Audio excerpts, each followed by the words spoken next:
Alright, so I decided to ask the question, do we exist? And with the time we have, I don't think I'll give you a really in-depth look at it, but this is hopefully just to get you guys thinking about it. So, first off, when you start thinking about your existence, you have to think about what we perceive as existing. So that in turn leads us to our reality. So as you guys can recognize, there's the mantis strip I put up there. And so the mantis strip, like a couple of you mentioned before, has one of the most complex eyes in the animal kingdom, allowing them to have as much different perspective on our world. The rattlesnake has a specialized organ that allows them to see heat, and even our senses can't really be trusted. So how can we actually have a picture of the world if you view it differently? There's that concept where that a lot of people bring up that maybe your blue isn't my blue. So then, what is the existence of blue? And so this leads us to a lot of sci-fi or a lot of theories such as like the Matrix theory, where none of us are actually really existing right now, and we're all just batteries being used by computers. So yeah. Downer. So one way to combat this idea of non-existence is came up by this philosopher named Rene Descartes, and which is He's also called Descartes. Descartes. You know him from like the Cartesian plane? But yeah. So he came up with the phrase ergo cognito. Ergo cogito, ergo sum, which is basically I think therefore I am.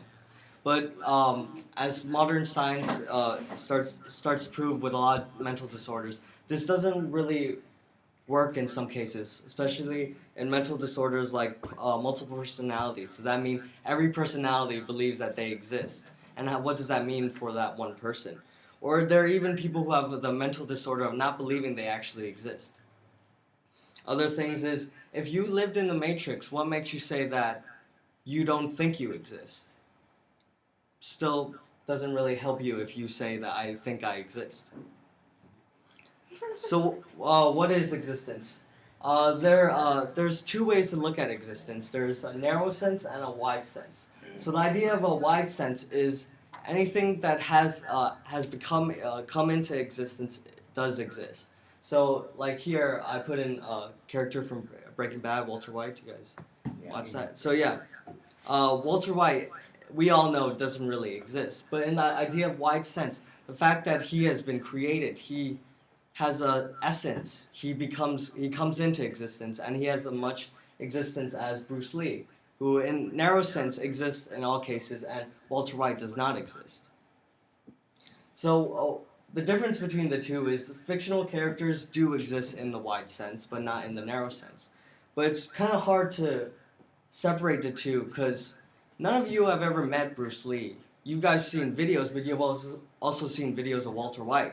So does that mean that we exist as much as Walter White or less? A way to help understand existence is something I like to call the infinite origin story. So this is the idea that from every creation myth that we have for humans, it always goes into an infinite direction. So an example would be the Big Bang. Everyone knows the Big Bang. That's the scientific. That's what we have for science in terms of explaining where we come from. But then you can always argue what's before the Big Bang, and then people say there was a singularity. So what was before the singularity, and then it keeps on going. Same way as you can always argue what made God, or was there anything before God? And even so, there's a Taoist creation myth that says there was something featureless yet complete, born before heaven and earth, silent, amorphous. It stood alone and unchanging. We may regard it as the mother of heaven and earth. Not knowing its name, I style it the way. The way gave birth to unity. Unity gave birth to duality. Duality gave birth to Trinity. Trinity gave birth to myriad creatures. So, is this existence? Is this singularity or this way consider what we have as existence? And so, coming out of the infinite origin story, there will always be something, or there will never be anything. So there's two ways you can go down this road. Either A, something there has always been something, or B, there's never been nothing and we do not exist.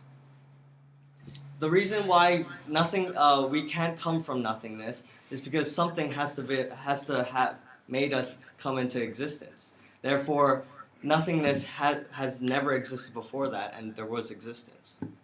Alternatively, existence cannot go into nothingness because, yeah. Well, you guys get the point.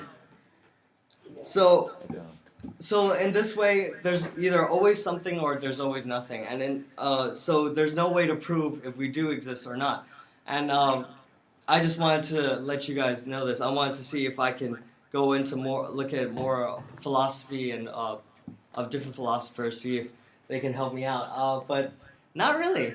So so in the wise words of one of my friends, he said, when I had this conversation with him, he just told me, "Does it really matter?" So I like to end with that. Does it really matter if we exist or not?